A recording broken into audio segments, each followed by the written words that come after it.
Welcome back. I already recorded earlier. So we finally getting this thing together. Let me show y'all. Finally got the engine mount and we got the adapter kits in. That's what is it, Jose? eBay special adapter kit. Yeah, eBay special. But it's solid. It has like extra support that goes on the subframe here, like a box.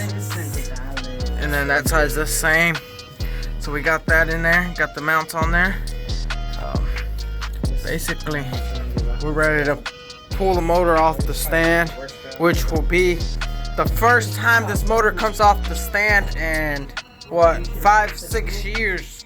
It's been on that stand right there.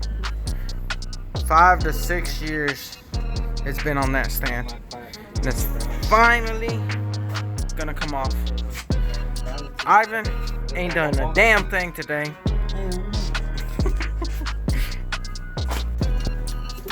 So it's finally in. Finally got the motor mount lined up too. You know, we working on the other side, but it was hitting the fuse box, so we have to relocate that. Look at that clearance, man. There ain't no clearance. This is a nice sight to see. It's been a long time coming for this one. But I'll get y'all an update once we get everything hooked up. We start cranking it. Don't press the clutch. Don't press the clutch. All right.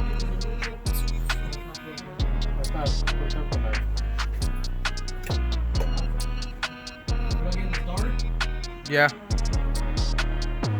Sounds like the alarms.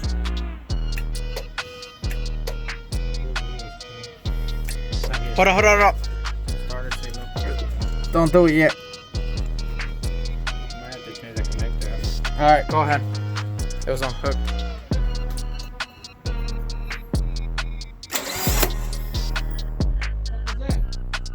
The fucking things. Because como tiene el boot.